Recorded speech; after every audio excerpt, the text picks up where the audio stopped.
नमस्कार टीवी और मैं हूं आपके साथ स्मिता पटवार। चलिए रुक करेंगे उत्तराखंड की तमाम बड़ी खबरों का, लेकिन उससे पहले एक नजर आज की हेडलाइंस पर। राजकीय अस्पतालों में निःशुल्क होगी 258 पैथोलॉजी जांच। परवर्ती जनपदों में बढ़ेगा खुशियों की सवारी का दायरा। ओखलकांडा के पास बड़ा हादसा, गहरी खाई में गिरी कार, 5 की मौत, 1 घायल। रुद्रपुर पुलिस ने पत्नी की हत्या करने वाले पति को किया गिरफ्तार, 14 सालों से फरार चल रहा था आरोपी। मुर्गी का खून लगाकर थाने पहुंचा युवक, पुलिस पर झूठा मेडिकल का बना रहा था दबाव। प्रदेश के राजकीय अस्पतालों में अब मरीजों की विभिन्न पैथोलॉजी जांच का दायरा बढ़ा दिया गया है। पहले जहां 207 जांच की जाती थी, वहीं अब 258 जांच निःशुल्क की जाएगी। राज्य के पर्वतीय जनपदों में खुशियों की सवारी का विस्तार करते हुए वाहनों की संख्या बढ़ाई जाएगी। वहीं स्वास्थ्य विभाग में पुरानी हो चुकी एम्बुलेंस को शव वाहन के तौर पर इस्तेमाल किया जाएगा। स्वास्थ्य विभाग को तबादला एक्ट से अलग रखने के लिए प्रस्ताव कैबिनेट में लाने के निर्देश विभागीय अधिकारियों को दिए गए हैं। स्वास्थ्य महानिदेशालय में आयोजित समीक्षा बैठक में स्वास्थ्य मंत्री डॉक्टर धन सिंह रावत ने स्वास्थ्य विभाग को तबादला एक्ट से बाहर करने के लिए कैबिनेट में प्रस्ताव लाने के निर्देश विभागीय अधिकारियों को दिए। उन्होंने कहा कि स्वास्थ्य सेवाएं आवश्यक सेवाओं के अंतर्गत आती हैं, जहां पर चिकित्सकों और पैरामेडिकल स्टाफ का स्थानांतरण जरूरत के अनुसार करना पड़ता है। स्वास्थ्य विभाग के तबादला एक्ट के अधीन होने से विभाग में स्थानांतरण को लेकर कठिनाइयां पैदा होती हैं। केदारनाथ यात्रा के मुख्य पड़ाव सोनप्रयाग में आपसी विवाद के चलते वहां तैनात एक पुलिस कांस्टेबल ने पीआरडी के जवान के सर पर हेलमेट से हमला कर दिया। गंभीर रूप से घायल पीआरडी के जवान को अखिल भारतीय आयुर्विज्ञान संस्थान ऋषिकेश में भर्ती कराया गया था, जहां उसने गुरुवार रात दम तोड़ दिया। इस घटना के विरोध में पीआरडी जवानों ने यात्रा मार्ग पर सोनप्रयाग से लेकर भीमबली तक कार्य बहिष्कार किया। पुलिस अधीक्षक रुद्रप्रयाग आयुष अग्रवाल ने आरोपित कांस्टेबल को निलंबित कर दिया है। एम्स पुलिस चौकी प्रभारी शिवराम ने बताया कि घायल पीआरडी के जवान सूरवीर लाल टमटा को एम्स में आईसीयू में लाइफ सपोर्ट पर रखा गया था। उनकी हालत गंभीर बनी हुई थी। गुरुवार देर रात उनकी मौत हो गई। शव को पोस्टमार्टम के लिए मोर्चरी में रखवा दिया गया है। ये आरक्षी दीपक रिंगवा और सूरवीर जो पीआरडी का जवान था, दोनों एक ही बैरक में रहते थे। दोनों के बीच विवाद हुआ। विवाद होने के बाद गुत्थम हुई, लड़ाई हुई, मारपीट हुई। सूरवीर को दीपक के द्वारा अनायास उसके गुत्थम के दौरान हाथ में हेलमेट आया और सर पर वार कर दिया, जिससे वो चोटिल हो गया। उसमें तत्काल उसको हॉस्पिटल ले जाया गया। हॉस्पिटल से उसके बाद हायर सेंटर श्रीनगर रेफर हुआ है तब। फिर उसके बाद वहाँ भी जब उसको सही नहीं हो पाया तो उसके बाद एम्स ले गए, लेकिन कल देर रात जो है उनकी वहाँ पर मृत्यु हुई है। और इसमें उनके परिजनों से रिपोर्ट देके FIR दर्ज कर दिया गया और जो आरक्षी है उनके खिलाफ मुकदमा पंजीकृत करके उनको गिरफ्तार कर दिया गया। परिवहन विभाग ने वाहनों की चेकिंग के दौरान दिल्ली से रामनगर यात्रियों को लेकर आ रही एक बस को रोकने के बाद बस के प्रपत्र चेक करने के बाद इस वर्ष बिना परमिट के संचालन करने के आरोप में सीज करने की कार्रवाई की है। तो वहीं विभाग ने तराई पश्चिमी वन प्रभाग के फाटू रेंज में फर्जी नंबर प्लेट लगाकर सैलानियों को भ्रमण कराने के आरोप में एक निजी जिप्सी को भी सीज करने की कार्रवाई की है। ये आज सुबह हमारी परिवहन कर अधिकारी नेहा झा चेकिंग कर रही थी 8 बजे के लगभग। तो फिर मुदारा के पास इन्होंने बस को रोका तो इसमें पता चला कि इसमें उन्होंने बस वाले ने टिकट काट रखे थे और डग्गा मारी कर रहा था। स्टेज कैरिज के रूप में जो है गाड़ी का संचालन कर रहा था और वाहन का टैक्स भी जमा नहीं कर रहा था, तो इसलिए इसको सीज कर दिया गया है। कल ये मालधन में फाटो रेंज के पास जो है ये चेकिंग की जा रही थी और इस गाड़ी को रोका गया तो ये इसने भगाने की कोशिश की, उसको पकड़ा हमने और इसको पकड़ के सीज कर दिया गया। ये गाड़ी पे फेक प्लेट इसने लगा रखी थी।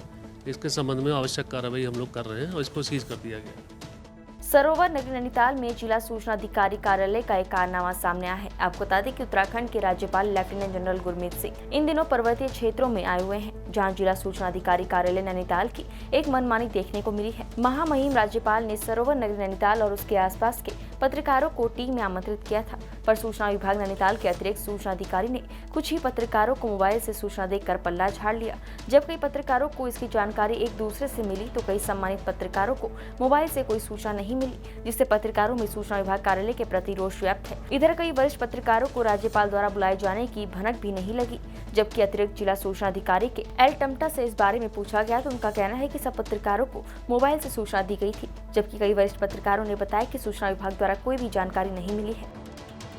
हरिद्वार में रुड़की के भगवानपुर कोतवाली के साथी से हुए झगड़े के बाद उसे झूठे केस में फंसाने के लिए एक युवक मुर्गे का खून अपने सर और कपड़े पर छिड़क कर कोतवाली पहुंच गया। उसने पुलिस को झूठी कहानी बताते हुए खुद को गंभीर बताया और तुरंत मेडिकल कराने का दबाव बनाया। पुलिस को शक हुआ, ऐसे में सख्ती से पूछताछ करने पर आरोपी ने सच उगल दिया, जिसके बाद भगवानपुर पुलिस ने आरोपी रिहान को हिरासत में ले लिया है। दरअसल शाहपुर के रहने वाला रिहान का झगड़ा कदीर के साथ हो गया था। रिहान अपने सर पर और कपड़ों पर मुर्गे का खून लगाकर मेडिकल की चिट्ठी लेने कोतवाली पहुंच गया, लेकिन जैसे ही थाना भगवानपुर पुलिस ने उसके सर की चोट देखी तो सर पर किसी भी प्रकार की चोट नहीं पाई गई। तब रिहान से सख्ती से पूछताछ की तो उसके द्वारा बताया गया कि वो मुर्गे का खून लगाकर मेडिकल की चिट्ठी मजरूबी प्राप्त करने के लिए आ गया। पुलिस को गुमराह करने पर उसके विरुद्ध पुलिस एक्ट के अंतर्गत कार्यवाही की गई। जनपद उधम सिंह नगर में एक बार फिर लुटेरों ने दिन दहाड़े तांडव मचाते हुए लूट की वारदात को अंजाम दिया है। 3 बदमाशों ने काशीपुर के पंजाब नेशनल बैंक में तमंचे के बल पर बैंक में घुसकर लाखों की नकदी लूट कर फरार हो गए। आपको बता दें कि काशीपुर के मुरादाबाद रोड पर स्थित पंजाब नेशनल बैंक में कुछ बदमाश बैंक के अंदर घुस गए और तमंचे के बल पर कैशियर से कैश लूट कर फरार हो गए। वहीं सूचना मिलते ही पुलिस बल बड़ी संख्या में घटनास्थल पर पहुंची और टीम गठित कर जाँच में जुट गयी। बताया है यहाँ पर बहुत अच्छे CCTV तो है नहीं, लेकिन फिर भी 3 लोग हैं जो अभी दिखाई दे रहे हैं और 3 लोग आए, जिनमें से एक व्यक्ति पहले आया है और उसने पूरा वहाँ पर रैकी वगैरह किया और बाकी 2 लोगों को बुलाया। तो इस तरह से घटना हुई है और तीनों लोगों ने जो है इन लोगों को डरा के यहाँ से पैसे ले गए। सर इसलिए लगातार बताया है बैंक को, और बैंक के दिन में सुबह भी और शाम को भी चेकिंग हम लोग करते हैं। हमारा सिपाही या सब इंस्पेक्टर यहाँ पर आते हैं और लगातार इन लोगों को हम कहते हैं कि यहाँ पर CCTV अच्छी क्वालिटी के रखें और गार्ड रखें इस तरह से। लेकिन अभी इन लोगों ने बताया कि हम लोग लगातार ईमेल भेज रहे हैं हेड ऑफिस को, लेकिन हमारी बात को सुना नहीं जा रहा है और बहुत अच्छे रेजोल्यूशन के क्वालिटी के जो कैमरे नहीं हैं, और जैसे कि बाहर भी जो कैमरा लगा हुआ है तो ये भी बहुत अच्छी क्वालिटी का नहीं है, और इनका अलार्म का भी सिस्टम ये बता रहे हैं कि नहीं बज रहा है। तो अभी चेक कर रहे हैं, तो काफ़ी चीज़ें हैं कि जो सुरक्षा की दृष्टि से इन लोगों ने फॉलो नहीं की हैं। सर सुरक्षा अब बिल्कुल रखना चाहिए, सुरक्षा गार्ड रखना चाहिए, क्योंकि शहर में बहुत सारे बैंक हैं और कहीं पर भी कोई घटना हो सकती है, और ये क्योंकि ये बड़ा बैंक है इसमें ज़्यादा कैश रहता है तो इनको गार्ड ज़रूर रखना चाहिए। तो इसका इन्होंने बताया नहीं है, कह रहे हैं कि अभी पूरा जो हम अपना सिस्टम है उसको चेक करेंगे, फिर भी लगभग 5-6 लाख रुपए तो बता रहे हैं कि इतना तो रहा होगा कि जो काउंटर पे ऊपर जो कैश है वो रहा होगा। बाकी कह रहे हैं कि अभी गिनकर बताएंगे कि कितना डिफरेंस है। जन संघर्ष मोर्चा अध्यक्ष और GMVN के पूर्व उपाध्यक्ष रघुनाथ सिंह नेगी ने पत्रकारों से वार्ता करते हुए कहा कि केदारनाथ धाम दर्शन को उमड़े तीर्थयात्रियों के लिए परिवहन का साधन बने सैकड़ों बेजुबान घोड़े खच्चर अत्यधिक काम के लिए जाने, अत्यधिक वजन ढोने और अन्य कई कारणों के चलते काल का ग्रास बन गए, लेकिन आदूरदर्शी, निकम्मी और अनुभवी सरकार सोती रही। नेगी ने कहा कि 2 दिन पहले उच्च न्यायालय ने किसी जनहित याचिका पर सुनवाई करते हुए इन बेजुबान घोड़े खच्चरों की अकाल मौत, काम पर लगाए गए घोड़े खच्चरों की संख्या, तैनात चिकित्सक और अन्य व्यवस्थाओं को लेकर सरकार से सवाल पूछा तो सरकार बगले झांकने लगी।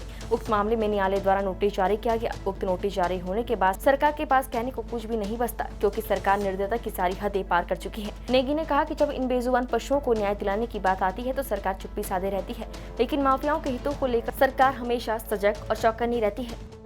दरअसल प्रदेश की जो बेरहम सरकार है, जिसकी नाकामयाबी की वजह से, जिसके अनुभवहीनता और अदूरदर्शिता की वजह से जो केदारनाथ धाम में हमारे जो सैकड़ों बेजुबान घोड़े खच्चर अकाल मौत को जो समाये हैं, उस मामले में और उन तमाम जो अव्यवस्था है उस मामले को लेकर के अभी 2 दिन पहले किसी जनहित याचिका में ऑनरेबल हाई कोर्ट ने सरकार से ये पूछा है कि कितने घोड़े आपने काम पे लगा रखे हैं, वहाँ कितने चिकित्सक हैं, क्या क्या व्यवस्था है।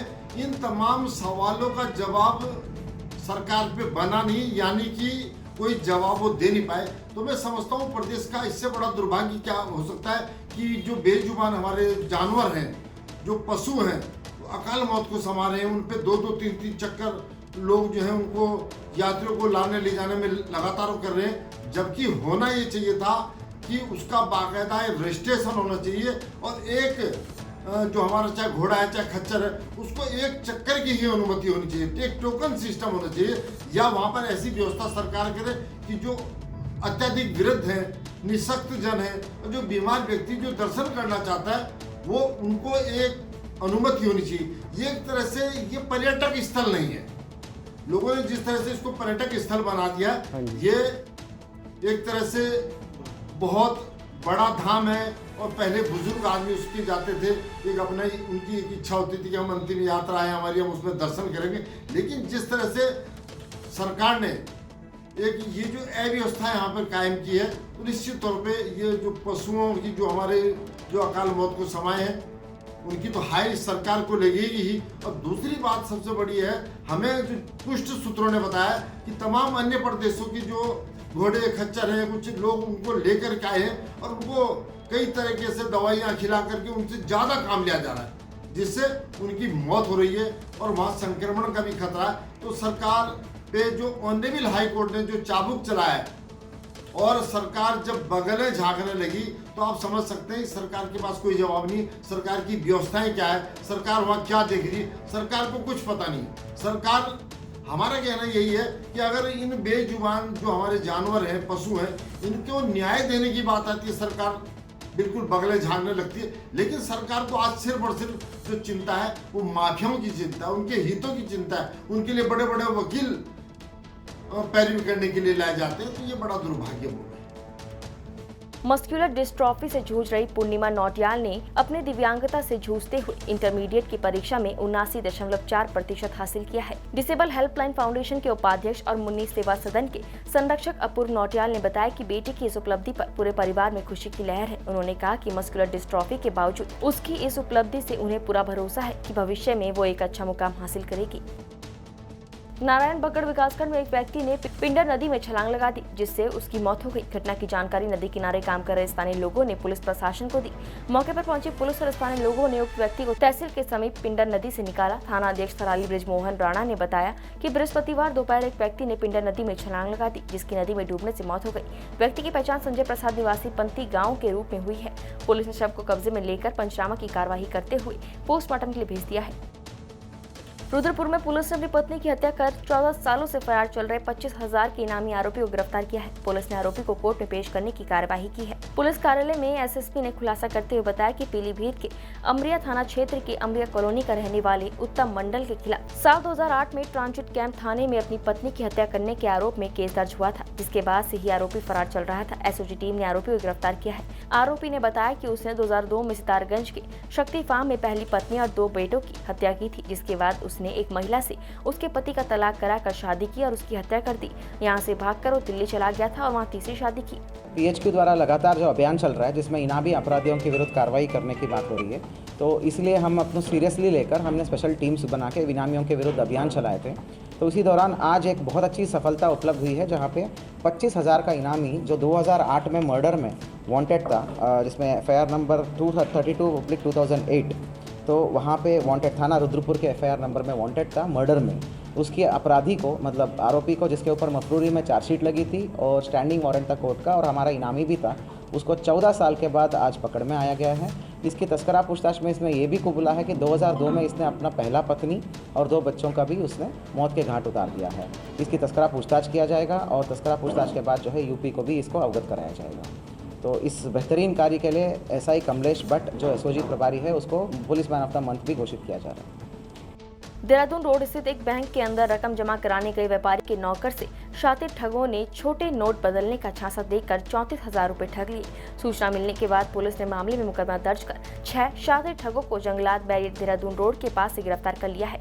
कब्जे से एक कार, 69,000 नगद, कागज की गड्डी बरामद की गई है।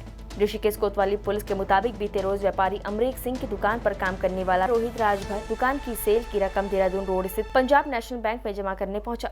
इस दौरान कुछ अज्ञात लोगों ने रुमाल में बंधी नकली नोटों की गड्डी दिखाई। चोरी की रकम होने के बाद कहकर बैंक में जमा करने के लिए कहा, बदले में अधिक रकम देने का लालच दिया।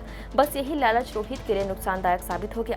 नकली गड्डी हाथ में थमाकर शातिर ठग रोहित से असली नोटों की गड्डी लेकर फरार हो गए। रोहित ने अपने साथ हुई ठगी की जानकारी तत्काल कोतवाली पुलिस को दी। सूचना मिलते ही पुलिस ने शहर के चौक चौराहों और नाकों पर चेकिंग अभियान चलाया। कुछ ही देर में पुलिस ने देहरादून रोड स्थित जंगलात बैरियर के पास एक संदिग्ध कार से ठगों को गिरफ्तार कर लिया। यहाँ पे पीएनबी बैंक में एक फ्रॉड कल हुआ था, उसमें अमरीक सिंह है, उन्होंने अपने नौकर को भेजा था पैसा जमा कराने, उसे बैकअप फुसला करके और फर्जी नोटों की गड्डी दे करके एक गैंग उसे पैसे उसके निकालने में कामयाब हो गया था, जिन्हें सबको पकड़ लिया है और आज वो जेल जा रहे हैं। 6 के 6 लोग पकड़े गए हैं, सारा पैसा बरामद हो गया है। डोईवाला नगर पालिका प्रशासन के निर्देशों के क्रम में नगर पालिका द्वारा हर रविवार 10 मिनट डेंगू पर वार कार्यक्रम की शुरुआत की गई। कार्यक्रम के माध्यम से आम जनमानस को जागरूक किया गया, जिसमें प्रत्येक व्यक्ति हर रविवार को अपने घर में एक बार स्वयं निरीक्षण कर सके और साफ पानी को खाली कर सके, क्योंकि साफ पानी पर डेंगू का लार्वा पनपता है, जिससे कि डेंगू को हम शुरुआत में ही रोक सके। कार्यक्रम में अध्यक्ष प्रतिनिधि सागर मनवाल, सफाई निरीक्षक सचिन सिंह रावत, सफाई निरीक्षक परमीत के साथ नगर पालिका पर्यावरण मित्र उपस्थित रहे। अभियान में आसपास साफ पानी पर दवाई का छिड़काव कराया गया और नालों की सफाई का कार्य भी पालिका द्वारा किया गया। साथ ही लोगों से अपील की गई कि वो अपने आसपास एकत्र हुए साफ पानी की सूचना नगर पालिका को दे, जिससे कि तय समय पर नगर पालिका द्वारा दवाई का छिड़काव कराया जा सके। भारत की आजादी के अमृत महोत्सव को रेखांकित करते हुए भारतीय वायुसेना के अधिकारी विंग कमांडर विक्रांत उनियाल ने दुनिया की सबसे ऊंची चोटी को फतह करने के अभियान को पूर्ण किया। महंत देवेंद्र दास जी महाराज के सानिध्य को याद करते हुए उस ऐतिहासिक क्षण को श्री गुरु राम राय महाराज के चरणों में समर्पित किया। आपको बता दें कि विंग कमांडर विक्रांत कमांडर का बचपन श्री दरबार साहिब परिसर में गुजरा है। इस उपलब्धि पर उन्होंने श्री गुरु राम राय महाराज का सिमरन किया और इस उपलब्धि को उनके चरणों में समर्पित किया। गुरुवार को उन्होंने श्री दरबार साहिब में माथा टेका और श्री महंत देवेंद्र दास जी महाराज से आशीर्वाद प्राप्त किया। उत्तराखंड की तमाम बड़ी खबरों में फिलहाल इतना ही। बाकी खबरों के लिए देखते रहिए पहाड़ टीवी। नमस्कार।